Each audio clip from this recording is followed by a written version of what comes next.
I had the huge pleasure of speaking to Kim Brophey the other day. Kim is an applied ethologist and owner of the Dog Door Behavior Center in downtown Asheville, North Carolina.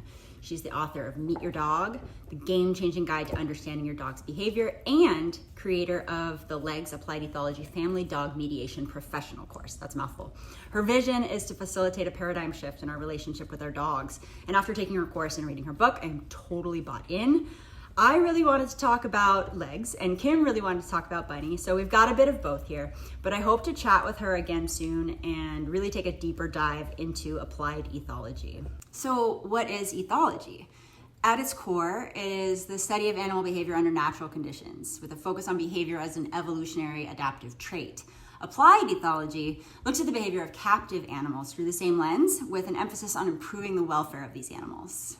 Kim's model helps us look beyond operant conditioning, beyond antecedent behavior and consequence, to examine in a more holistic manner why animals behave the way they do and how we can work with them to improve our relationships. I hope for this to be the start of a new series where I speak with some of the world's leading experts in dog behavior, cognition, and communication to share with you what I'm learning and to learn along with you from the pros. My hope is that the format going forward will work something like this. I share a recorded chat with an expert and share links to resources regarding that chat. You ask your questions in the comments, and maybe like a week or two later, I go live with the same expert to answer those questions. We'll see if I can pull it off. On that note, Kim's book, TED Talk, website, and Family Dog Mediation course, which is not just for professionals, are linked in the caption below. And if you're interested in taking the course yourself, Kim has generously provided a coupon code. You can use code BUNNY for $300 off. I'm really, really excited to chat with you, and the work you're doing and have been doing for quite some time has felt really important to me. So I'm just excited to share my story with you and to have you share yours with some of the people that enjoy following our journey. Awesome. I can't wait to hear all about it and, get the personal scoop from you, because I'd been following you guys too before I found out that you were students in the course, which is so exciting. Here, I'll show you. This is where I'm sitting right now. This is the view out my window. I'm so glad that you started with that, because I saw one of your videos you posted and I was like, oh my gosh, she's on the water. Is it a houseboat? It's a house on stilts. So it's like this community at the base of a cliff. It's got this like really amazing history to it. It was all like fishermen cabins in the early 1900s, and they would be washed away every winter during the storms because they were just like really like tents on little platforms, and the landslides would take them out and the high tides would take them out. And slowly over time, they started building more substantial structures. And then during Prohibition, there's a ton of like natural springs behind the houses on the cliff as well. So it was all moonshine stills. And then people were getting like super wasted on moonshine and like smoking cigarettes, and things were exploding. Oh my gosh. All of this stuff got destroyed because of that. And then after Prohibition, people started really establishing some structures that would be effective for like long-term habitation. And it's a really unique environment, and it comes with its sort of risks, but it's an amazing place to live. So you probably get a lot of, the dogs pushing the button to go outside and go for a walk when you live in such a beautiful place. She right now is spamming the beach and park button. Yeah. Beach, park, Buns, can you settle for a little while? I promise after this meeting, I'll take you to the park. So anyways, a little bit about me and my story. Bunny is my first dog since childhood. Had this goal of having the most connected relationship with and best communication with a non-human animal that I possibly could. And I sort of go all in with everything I do. So I can relate. So I started researching training. So then at 8 weeks, brought her home with the intention of training her as much as I possibly could from day one. I had an outside button waiting by the door for her because before I brought Bunny home, I had come across Christina Hunger's work. And are you familiar with her? So she's a speech language pathologist. She's the one, her Pity is like the first talking dog, right? Is that? Yeah. Okay. I saw that just in like product searches for button boards and stuff like that, but I didn't remember her name. Yeah, so she and her Catahoula, Stella, began this journey. I had seen that and I was like, well, that's amazing. That's just another thing that I can add to our docket of creating this incredible communication and relationship. Oh, it's a Catahoula she's got, not a pity? I thought it was a pity. I think it's a Catahoula mix, but maybe not. Okay. Okay. Yeah. Subsequently, after I found her, I was like, well, this is fascinating. What is AAC? What is this used for? And I found Alexander Rossi, who, right. He's a good friend of mine. No way. Yeah. We've been really good friends actually, for maybe like 9 years now. I met him at a conference some years ago, and he's presented, of course, on this stuff with his dogs a few times at a couple of the same conferences that we were both presenting at the same time, but he's a wonderful man. And this is just a real passion of his. Seems like it. Yeah. And he, from what I can gather, was actually the first person to use a button system in this way with his own dog, Sophia. Right. So very, very exciting. I was like, this is amazing. This has been happening for years. And of course it has. So anyways, I didn't have any expectation of success because in no way am I a dog trainer, a dog professional, a cognitive scientist, a speech language pathologist. I'm an artist. And that's what I'd been doing for years before this, creating wearable art, showing at New York Fashion Week, selling in boutiques, that sort of thing, completely separate from this. But I was focused. I was like, this is going to be, we're going to have this and this was something that was brought up in one of the recent Zoom chats that we do with the group. I want this Lassie relationship, right? Yeah. And I was under the incredibly naive and misguided impression that if I did everything right and I made no mistakes and I was always nice to her and she didn't have any traumatic experiences, that she'd be the perfect dog. Right. Because that's how it works, right? Right. Yeah, that's the script. Obviously, I know that's not the case anymore. So I did everything right. I started teaching her the buttons. Within a few weeks, she was using the outside button consistently. And I was like, this is exciting. If she can learn 1, she can learn 2. If she can learn 2, she can learn 10. And so we sort of grown the board ever since then. Simultaneously, as I was teaching her tricks and obedience, which I thought was how you made a dog, I started to see some things in her that I didn't understand. I started to notice some resource guarding, and I was like, what does this mean? And as she reached social and sexual maturity, I started to see some more severe reactivity, and I didn't even know what reactivity was. So it was at that point that I really started doing a deeper dive into behavior and understanding she is so chatty right now. She's over there just pushing the tar out of the buttons? Chatting away. Here, I haven't shown you Bunny yet. Hi, Bunny. Hi, Bunny. Mom talk friend. Yeah. Mom talk friend. It was really natural to me when I was first learning about dog training to use a force-free method that just felt right, obviously, but it never really felt complete to me. So as we went along and I looked at different techniques in terms of how to address reactivity, nothing felt complete. Nothing felt like we were really going to get to the heart of, Otter, are you going to get out of the spotlight? Yeah, right. There we go. And moving through that alongside with her use of the buttons, I realized that learning to communicate with a dog is all about listening, as it should be with any communication, right? I don't think we can have effective communication if we're really not stopping to hear what the other person is saying. And so that became my focus, just without the buttons, right? Obviously our dogs are telling us so much every day. We don't need buttons to communicate. So I really, really wanted to find a way to understand her on her terms. Now Otter's knocking the thing. Creative. Yes, very creative. Yeah. So that sort of became my goal. And then I heard about your course. It felt so holistic to me, right? It just made sense that we're not just looking at it from this is my dog and I'm going to change its behavior, which is bad, but this is a non-human person that has all of these facets that we need to explore. And unless we do, we're not going to have the relationship that we want to, because we can't, because we're not really listening to them. Behavior modification is really inherently quite invasive.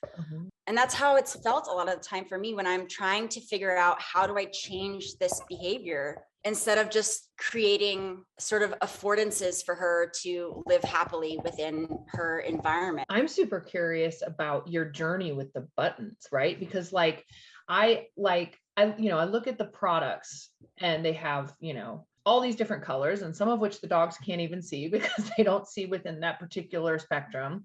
And I'm so curious about your process and your journey of using the buttons with her, and what made you add each new button, and how does she not mix the buttons up, right? How does she know exactly which button is the right button for exactly what she's saying, so that you feel like you can trust that clarity of that communication? Well, I don't always trust the clarity of the communication. She makes mistakes, right? There's no autocorrect on her board. I am never going to be able to type a sentence on my computer without making a mistake. Right. So there's a little bit of inference that I have to do sometimes, contextually based on the other buttons she's pushed. Did she mean to press that, or did she mean to press this other thing? If I'm in the room, but Johnny's not, and she's staring right at me and she says, come play Uni, who's a cat that is no longer with us, she probably means come play mom, which is right next to the Uni button. Do you know what I mean? Yeah. In terms of the color spectrum on the buttons now, they were designed to appeal to the spectrum of grays that dogs can recognize. So there's enough variation between them that they can see some of the colors, and then there's a greater difference between the gray versus the other gray. And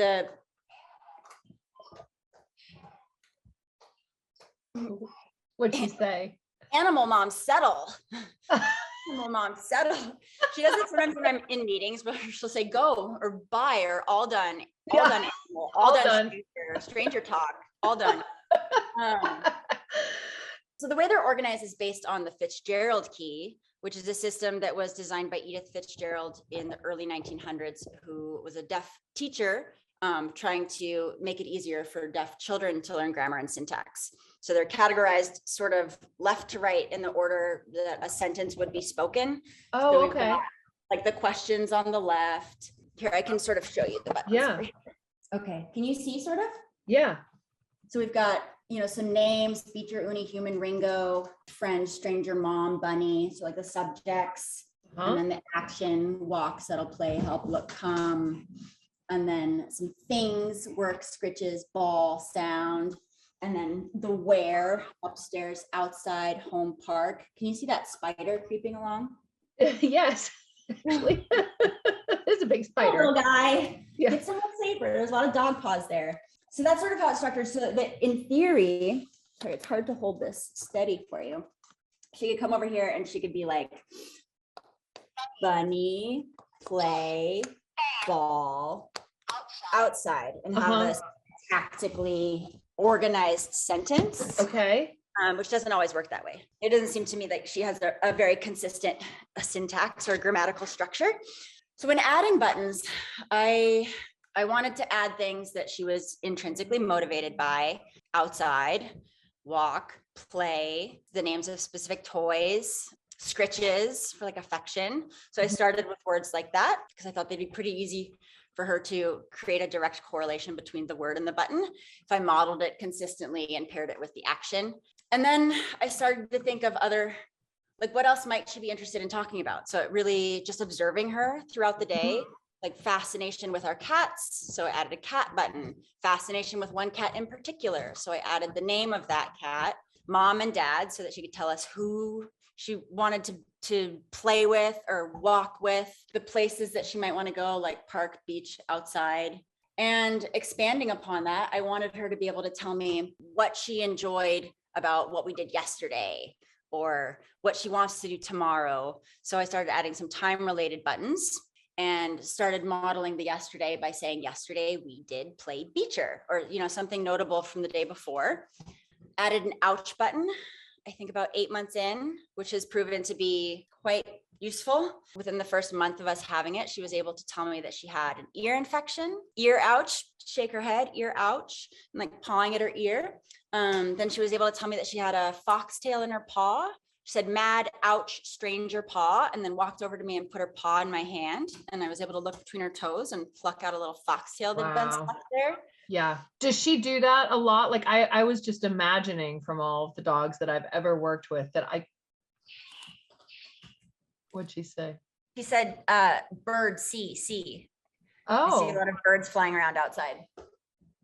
Oh, see, I mean, you just open up such a floodgate with this, right? It makes you realize how much they have, to say that they are observing and feeling and seeing and, hearing and wanting and, wondering about, like, and it's so fascinating to me to listen to your journey with the buttons, because I've really dug in, as you know, from the course, into this whole idea of like, talk to your dog, listen to your dog, like you would a young child that you're teaching things to, like, be very purposeful about it.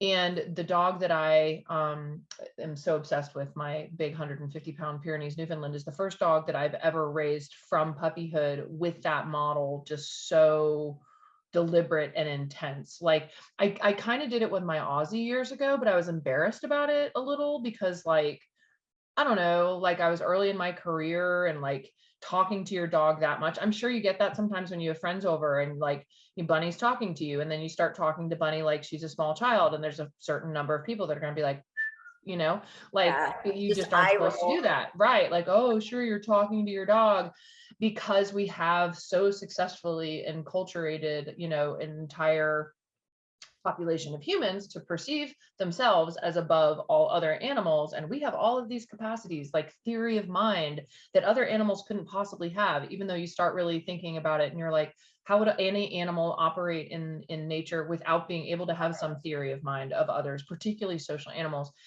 And like, it's just so amazing for me, not even having the buttons, the journey of being that deliberate and then seeing what's possible in terms of her being able to tell me things, me being able to ask her things. Like you said, talking about things that already happened. Like we use the word remember a lot, which is I'm letting her know that I'm recalling something that happened before, and then I'll use the words. And you can see, how people, when they're remembering, they kind of go like this. She does the same thing when I'll be talking to her about something else that happened, and you see her go like this. And then like if she remembers, she always pause like, oh, right. Yes, and then you can keep talking about it. And it's just such a fun experience to be able to take like this level of communication to a whole nother plane, like a whole nother sphere. And like you, I'm just so curious and enthralled with the potential for the relationship and what's possible there. And frankly, we use it in our client cases all the time to help deal with things like anxiety. You've probably noticed on the course, like how many students have been applying the Mr. Rogers hack with their clients' dogs. And they're like, it's so crazy how well it works. All they're doing is talking to them, even their own dogs that they haven't had any luck with, about like reactivity, about things outside. And they start naming the things and talking to the dog about the thing. And it's like a game changer instead of this reward and punishment, carrot and stick model. Yeah. I feel like it's crazy that people haven't been doing this all along. Right. Like it doesn't make sense to me that you'd have like this silent relationship with this like incredible being that lives with you, right? You have a way of communicating. Use that. They'll catch on. Like, we find a way to make it work. I think in a way people did this before, our lifetime. I think they had to. I think humans and dogs have been communicating through body language, facial expression, eye contact, and dialogue, different than, kind of formal training. But like, it's a lot of the people that don't overthink it have had those relationships with dogs for a long time because they needed them in a working capacity. And they just kind of were authentically themselves with the dog, which meant they talked to the dog, because training just wasn't even a thing for thousands of years, so they just would attempt to communicate with what they had as clearly as possible. And clearly the evidence is that it worked, because dogs were able to be trained to do all sorts of really complicated things and to understand all sorts of things that we were doing and that we wanted them to do or we wanted them not to do without any professional dog trainers. And I don't think there frankly probably was a lot of aversion in all of that. There was probably a lot of not so great human behavior and punishment. And yes, there was rewarding dogs for jobs well done, but I don't think it was in the kind of mechanical operational model that we have now, because we didn't have the behavioral science then to understand exactly what we were doing there. I think it was probably just more reflexive. And on the one hand, even though I don't think anything ugly with dogs is ever a good thing to do, I think that there's something to be said for clarity as opposed to confusion. And I think sometimes maybe the ways that humans behaved historically, while ugly, was probably also pretty clear. And again, that's not something I want to do. That's not something that I'm going to suggest that other people do. I don't find any of that necessary. But I think when humans didn't have other tools, they just were authentic in their communication. Yeah. Like, what else was there? Right. And so, and I think dogs figured it out because at least it was clear. So it's almost like we are kind of circling back to something about like appreciating how this species became what it did in their relationship with humans in the first place, and realizing that like we're in this position because we are holding them captive as pets, even though like we're not meaning to hold them prisoners. It's not like that. It's just we live in a world where everything needs to be constrained by leashes and fences and houses and crates and all of this stuff. What voice do they have in that, right? And so what I love so much about what you're doing is that you have literally given her a platform to have a voice, and you're approaching it with curiosity as opposed to agenda, which is just such a wonderful spirit. Thank you. Yeah. I mean, I'm not in a position, and I'm thankful for this, to prove or disprove anything, right? But it is a fascinating exploration, and there's just so much that I've learned about her with the buttons that I may not have otherwise known. But I think the main benefit to this process to me has been my eagerness to explore her behavior on her terms because of how she's using the buttons.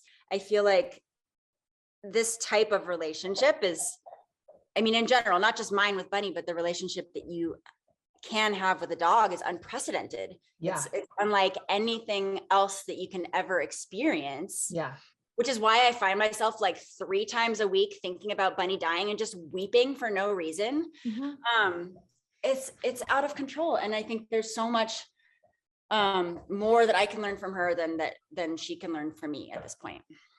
Well, I love the humility of like approaching that relationship without the superiority complex, right? That like we've literally been taught to approach our relationships with dogs with this like archaic obedience, dominance, like command model. Like, I am the superior species and you are supposed to be my obedient minion. Like, it's horse shit. It's horse shit. And it's so weird that it has just become so popularized that people feel like it's not even okay to give themselves permission to discover the dog that is literally in their house with them. Like the relationship that you describe, it's funny because my husband and my kids have told me before, they're like, Mom, sometimes we feel like you like the dogs more than you like us. And I'm like, I don't. I love you guys more than anything. You are my family, you are my children, you are my husband.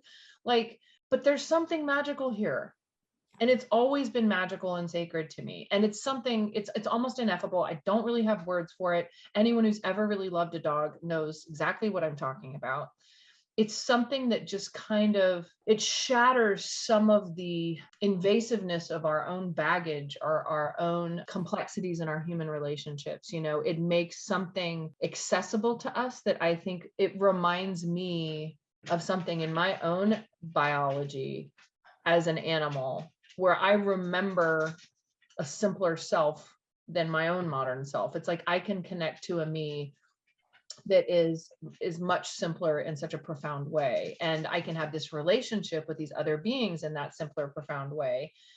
And it's literally therapeutic for me, and I think a lot of people feel that way. And then, it's partially why like people end up getting dogs for themselves, right? Thinking like, I'm the one who's going to benefit because we get so much benefit. And I think that's part of what, from our own respective corners of these conversations and our public platforms, we're trying to do is to try to say, let's continue to evolve this understanding and let's continue to shift the paradigm so that we are valuing them as they should be valued and appreciating the real complexity of the modern world that we're in, which to me makes something like the buttons that much more valuable, right? So I think of a dog not living where you or I live, but living like in some high-rise apartment in Manhattan, and they hear all these things and they sense all these things and they smell all these things and see all these things that they have questions about. Like, how do they ask those questions? How do they share the concerns? How do they talk about the ways that they're feeling in those situations? So I can imagine a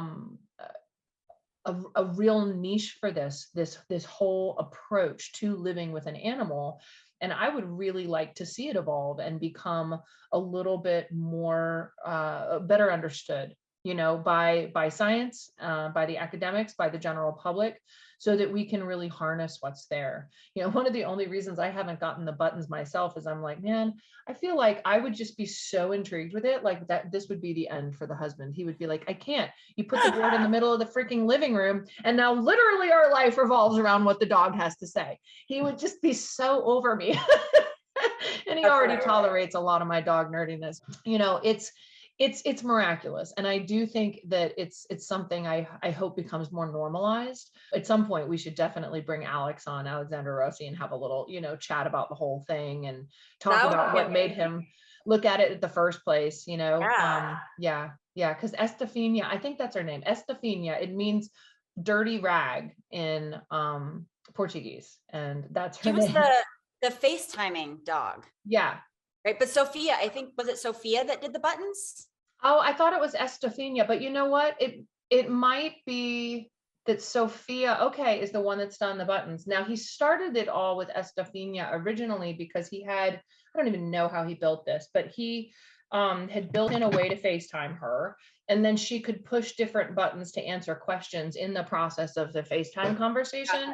And I think that opened the door then for doing more with the buttons and stuff. But yeah, that's cool. Yeah, I follow his account, but unfortunately I don't speak his language, so right, I don't either. Like, this looks really cool. What is happening? What are you saying? I know, I need the translation. Right. His YouTube videos too. I'm like, Brad, what does it mean? Right, I know, because everything is in Portuguese. Yeah. I was bugging him about like making it more available for those of us who don't speak Portuguese and want to be able to follow everything that he's doing. But because he speaks perfect English. So like when he's over here at conferences and stuff like that, like, you forget that literally his entire platform is in Portuguese. So tell me like about like, and now that you've done the course, like what has that added for you about like what you were already doing with Bunny? Like what value do you feel like that's brought for y'all's relationship? I'm just so curious. So then let's talk about the legs: learning, environment, genetics, and self. Learning refers to the life experiences your dog has had, her education and training, the associations, both positive and negative, that she may have formed along the way, any traumas that she's experienced, both physical or emotional. How have these experiences shaped who she is, and what kind of learning could positively shape her future? Environment speaks to our dog's external conditions. Do they live on a farm or in a high-rise apartment? Are they allowed to practice natural breed-specific behaviors like foraging, digging, barking, and running? Are conditions in the home stressful because of other animals or frequent strangers? How might a small environmental shift set your dog up for behavioral success? Genetics primed them to be who they are before they were even born. Our modern lifestyles frequently aren't aligned with the behaviors that we have historically selected for them. When we unknowingly mismatch genetics with environment, we can see behaviors that feel problematic without realizing that our dogs are simply expressing themselves in the way we taught them to hundreds, sometimes thousands of years ago. But we can meet in the middle to find a healthy outlet for these genetic predispositions. Self is your dog's internal conditions. Your 1 in a million, sweet, sassy, shy, socialite, goofy goober pup. Her self is her health, her sex, her age, her quirks and personal preferences. Sudden changes in behavior can tell us that we may need to examine her physical health. When we're able to take each of these into account while examining our best friend's behavior, it can start to make more sense why our Australian heeler is nipping constantly, or why our terrier digs the carpet up. even why our lab may develop an unhealthy obsession with balls. Well, one of the things I've started thinking about a lot since the course is something you can help walk me through. So we've got learning, environment, genetics, and self. Genetics we can't change. Learning, if they have a prior learning history, we can't change that. We can only change what they learn going forward. Self we can't change barring like medical conditions. And so it seems like environment is the thing that we can influence the most in our animals' lives, which feels a lot like management. And before the course, I felt like management was sort of a failure, right? Like I can't change the way she's feeling. So the best I can do is just like keep her from like seeing things that make her unhappy or prevent these behaviors from happening instead of changing how she views those situations. So management to me no longer feels like a failure. Management feels like an important part of how I help her exist in a world that wasn't meant for her. So does it ring true to you that environment is one of the 4 legs that we have to be almost more mindful of in going forward for behavior modification or change or?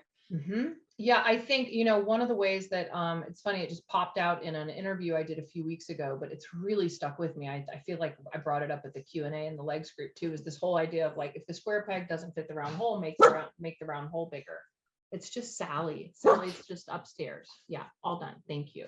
All done. Yeah, you don't need to bark at Sally. Yeah, she's just coming out of the bath. All done. Good girl. You know, when I think about management, I think management is one of those words that's gotten this reputation of you just avoid the problem. Right. Like you manage away from it, as opposed to the real nuance of what does it mean to stretch the round hole to fit the square peg, right? So like knowing that dogs are so much a fish out of water in the 21st century, frankly, so are we. You know, how do we make sure that we are creating, adjusting, anticipating, modifying the environment in a way so that it can support them being successful? And that doesn't just mean put them away. It means like things like the off-duty hack that we use in the course, right? It's where you're representing the context of someone coming over to your house so that the dog perceives it differently. They're not in another room behind a closed door. They're within view of the person coming in. They're, you know, watching the person sit down on your couch while they're eating a bone on the other side of a baby gate. So their experience of the situation is very different because they haven't found themselves accidentally left on point at the front door, feeling accidentally like they're in this position of like, what do I do? How am I supposed to handle this person coming in? Is this a problem? Are they an intruder? Are they your friend? They're overwhelmed with all the sensory processing of like what the person smells like, what their behavior's like. How do you feel? What's your behavior like towards the person? And they don't know what any of it means. And they get really overwhelmed, over aroused, and therefore respond poorly. And it's so funny how just changing the presentation of an environmental condition can be a game-changing element. And so that's still management. You're just managing the environment in various ways, but we haven't begun to utilize what is available to us in that concept of what could shift in the environment, including the social environment, including even our own expectations about something, beyond just put the dog away. Or because I'm not that person who thinks, you know, if you have a dog that's reactive and you see another dog, you run the other direction. What I want to do is I want to make all these micro adjustments that are meaningful and valuable to the dog and make sure that my communication is clear and that I'm continuing to listen to them so that they are supported through that experience. But it's not just avoidance. And so I really love how you talk about that, because I do think that like that is the thing that we actually have utilized the least and where we have the most opportunity out of all 4 of the legs. I think that needs to be a new emphasis in the dog industry. Yeah, I love that. It's really allowed me to look at her environment and evaluate how can I make things easier for her. Right. Which has felt great. I think about this sometimes. when I first got Bunny, I was like, she's going to be my best friend. She's going to be my emotional support animal. And I'm 100% her emotional support animal. And the way I look at things now is that we all should be our dog's emotional support animals. Yep. Like, how are they supposed to be put in that position in this world? Like, that is so much pressure. Things are so hard for them already. The world is bonkers. Yeah. We really need to be stepping up, step up, hack, and be there for them in the way that allows them to feel emotionally stable. Yeah. Like it's weird the way we view dogs. This is a quote from your TED Talk. Actually, you said, humans are biologically primed to be stupid about dogs. And I love that so much. It is so true. And I'd love for you to explain what you meant by that, if you don't mind. Yeah. It's just, that whole like oxytocin effect, it's this whole like, oh my gosh, it's so cute and fuzzy and it loves me. And it just fills my need to feel connected and bonded. And, in a world where we're increasingly separated from each other, I think that's why this need for emotional support animals has just kind of gone through the roof, and we're hyper dependent on our dogs in a way, as you say, is like really unhealthy, because it's a role reversal. They're like hairy children in that sense. They're dependents, like by definition, because of the captivity thing. And yet we're like, you take care of me and my needs. Like, how is that fair? It really needs to be the other way around. It's exploitation, and it's accidental, because we've all grown up in a world where we have been told that is what a dog is. That is what they're for. Literally, movies like A Dog's Purpose. I hate that movie. Sorry, but I hate that movie, because no, that's not a dog's purpose, is just to love you. They want connection just like we want connection. So it feels like they're like, I want to love you. And like they do in a really raw biological sense, in the way that we want to love and be loved and have that connection. But it's, we're exploiting their own need in that sense, the biddability of dogs and their social connectedness and the increased genetic domestication, of them as a species has been something that we do get so much out of, that we have this false idea that that's literally like what it's all for. And we forget they're having their own experience just like we are. Another in that same realm that really, really bothers me is, if we're talking about the Canine Good Citizen test. Yes. How is sitting politely while a friendly stranger pets you the marker of good citizenship? What's so funny is that's literally the reason why I haven't recommended the Canine Good Citizen test for years, is exactly that one part of the test that you just described. I was like, how messed up is that? That is literally like telling the dog that their feelings about being touched by someone they don't know don't matter. Yeah. They should allow anyone to touch them. Like, how about instead we teach our culture that you walk down the street and you don't touch each other's dogs or children? How about that? Rather than people feeling entitled to molest other beings just because they want to. It's crazy. I can't believe that's still a thing. It's absolutely bonkers to me. Yeah. Like Bunny could never, there are many aspects of that test that she couldn't pass, but that one alone, I'm like, this is ridiculous. That doesn't make any sense whatsoever. Yeah. And that's not a Canine Good Citizen, we've been teaching for a long time with our clients, like, be your dog's advocate when you're out in public and you walk around. If someone says, hey, can I pet your dog? You can say, well, you can ask my dog. Yeah. You can say, come here, buddy. And if the dog doesn't walk up to you, the answer is no. And people just reach in. I've tried to get funny about it, because I know people are innocent and they're well-meaning. And so I don't want them to feel bad. But if it's a guy that reaches towards my dog and one of my female dogs, I'll be like, she's the kind of girl, you got to buy her a drink first,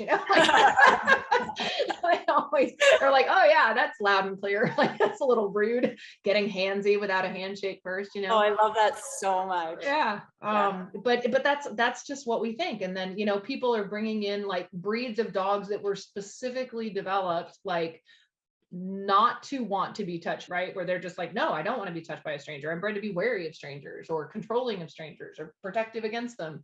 And they get those dogs and they're like, if I just do, like you said at the beginning, if I just do A, B, and C, and I socialize them and I do all this training, they will tolerate literally anything and everything that I throw at them, which is absurd. I read your book yesterday. Well, I listened to it. Your book is in such high demand now, as you know, that some copies are going for $400, which is absurd. It's insane. It's really crazy. Thank God we just found out the next batch. The second edition will be out in May. So there's a Oh, light at the nice. end of the tunnel. Yeah. Nice. Yeah. I got it on Audible. It's been on my like docket for several months now. And I was like, I gotta read her book before I talk to her. Yeah. So I listened to it on like 1.5 speed, which was kind of a hilarious experience. But it took like fewer hours and I loved it.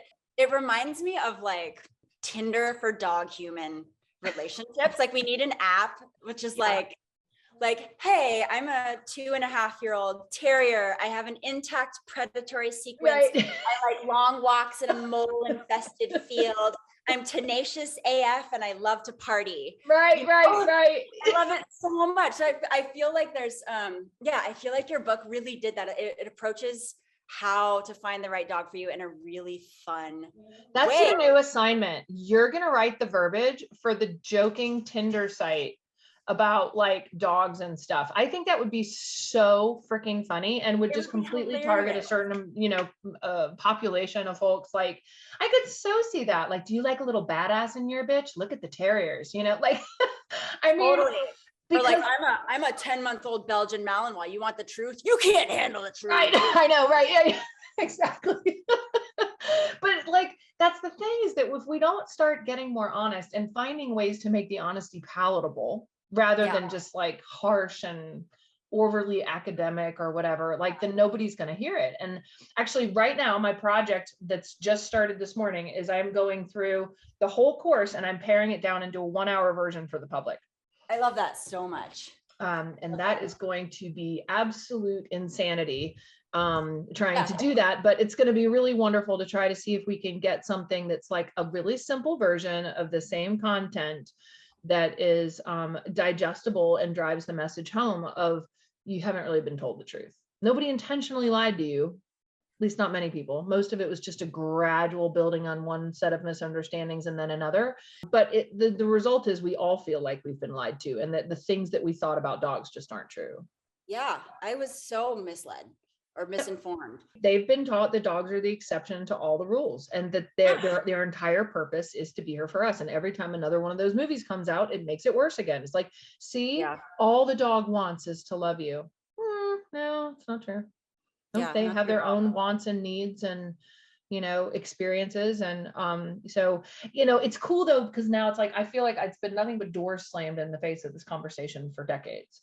And now COVID, I don't know, what's happened in the last 2 years, but like people's reality was shook enough that a lot of things have gotten turned upside down, some for the worse, obviously, but some for the better, and in some cases, I think like we have a humility and maybe like a recognition of our dogs' experiences that we didn't have before COVID. It's interesting that everyone went out and got dogs during COVID. On the flip side, there's still like more horrific stuff being done with dogs and dog breeding and, just really horrible attitudes about dogs like products, right? Like it doesn't work out, just take it back and return it and get another model. Like at the same time, like there's also a lot of legitimate stuff that people are up against, which we have to be compassionate about because we are also fish out of water in the 21st century. We're also really struggling to fit in and having a very difficult time in our environment. And so people might go and get a dog with all the best intentions and feel like they've done their homework, but the information that they got wasn't good.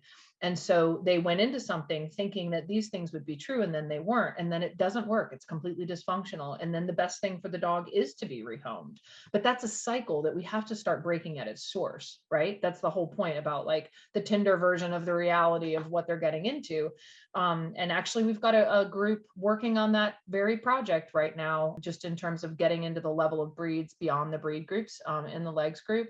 To try to come up with some more honest, information, resources, and descriptions and stuff for the public if they're Googling to try to find stuff out because the information, the information you get online is like, oh, great family pet, oh, super smart, oh, easy to groom, about every single breed, every one of them, every perfect family companion selling their agenda, right? It's like a car salesman. You have to realize that, right? Like the people selling dogs are not like unbiased. They have a conflict of interest because they're selling a product. So there are breeders that will be really honest with people. And I really commend those breeders, but there's just not enough of them. And their dogs are always sold before they're born. So the people that are like, I want a dog, where can they get one? Probably an unscrupulous breeder. and in several years, right? Because they gotta wait on a list. Yeah. So you started developing legs in 2000 to late 2000. Oh, yeah. Well, so let's see. L.E.G.S would have started right around 2009. Yeah, actually, no. So even a little bit, I guess the L.E.G.S kind of model was born probably 2010, 2011. So I was teaching the content and stuff like that, like long before then. But the coming together of the framework, it took some time. I felt like I was drowning in the weeds of all the information and trying to figure out how, like I felt so compelled to share it. So I was teaching at local colleges and stuff here for pet professionals, veterinarians, trainers, daycare owners, kennel operators, shelter employees, etc. All of the same kind of content and why it mattered. And we would talk about the genetics of the dogs. But yeah, it wasn't boiled down into a framework that was digestible yet. It still felt very overwhelming. I remember you mentioned somewhere, I can't remember where it was, that ethology used to play a much larger role in like dog behavior conferences and dog training. And then why did it drop off? And then why were you met with so much resistance when you tried to bring it back into the conversation? I think that like at the beginning, when Ray Coppinger, basically there was some old school academics that was still around, and as long as they were still around and pounding the pavement, especially if there was multiple of them, there was a kind of a recognition of that validity, and ethology had a seat at the table. Well, for many years, and it was actually the primary seat at the table in terms of animal behavior up until the dawn of behaviorism in the 50s. And then that's when kind of ethology and behaviorism started competing for space about what was behavior, what motivated behavior, what was possible, what wasn't possible, what the source of behavior was, etc. As some individuals that kind of represented that ethology lens were no longer making their rounds in the dog world, but possibly even before then, the rise in popularity of behaviorism, which I think was largely so popularized in order to combat the mythology about archaic techniques they did not fit with behaviorism, meaning like people would be using techniques that wouldn't make sense from just like an applied behavior analysis perspective, or the fallout of what techniques they were using would become really clear if you were really learning about the science of behaviorism. So there was a movement in the effort to make dog training more humane. There was this movement to educate everyone about behaviorism.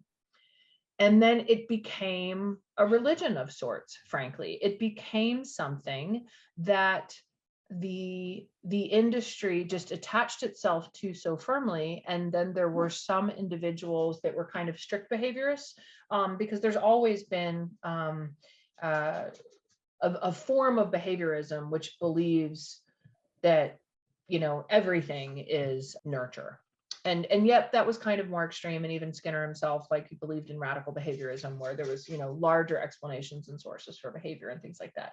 But I don't know when it just completely slipped off the radar and became a no-no. It was pretty early in my career. Halfway through my career, Ray Coppinger was getting booed at on stages at dog training conferences. And Brian Hare, the guy who runs the Duke Canine Cognition Center in Atlanta, Emory. No, that's not in Atlanta. That's in Duke. People reamed him out during his presentation at a dog training conference because he said that that behaviorism wasn't everything, and that there was a lot more going on, and he was challenged for that. So like there became this culture of like intolerance. It reminded me honestly of like a bit of like cult-like religious ideology. These are the right things to say. These are the only things you can say. And then everything else isn't real anymore. So it's been very sad. Bunny, you are adorable.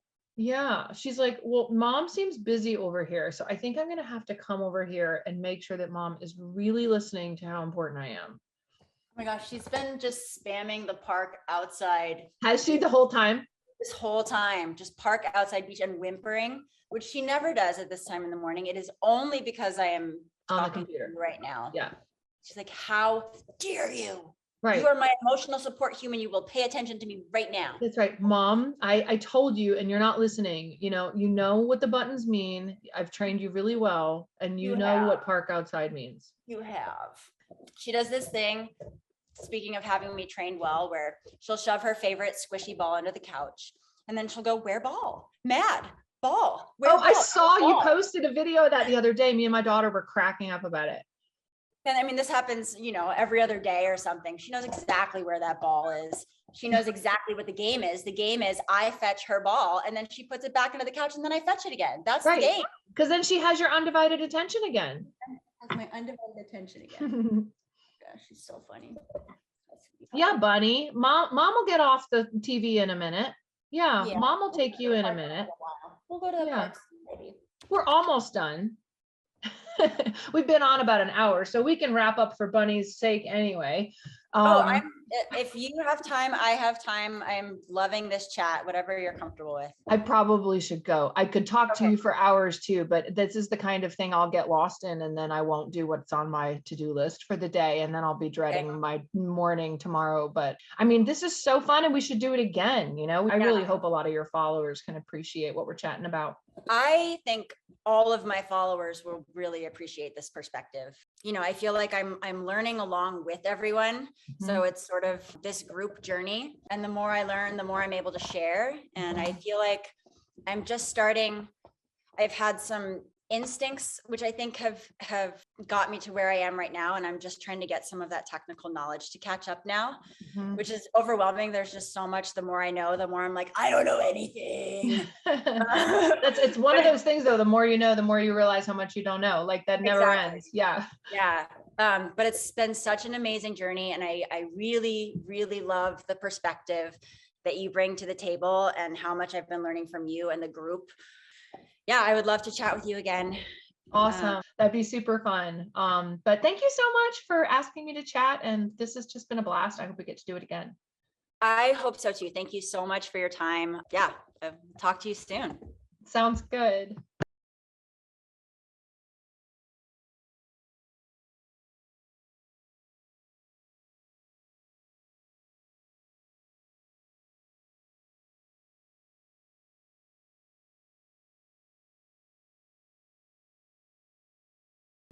All right, friends, I hope you enjoyed my chat with Kim Brophey.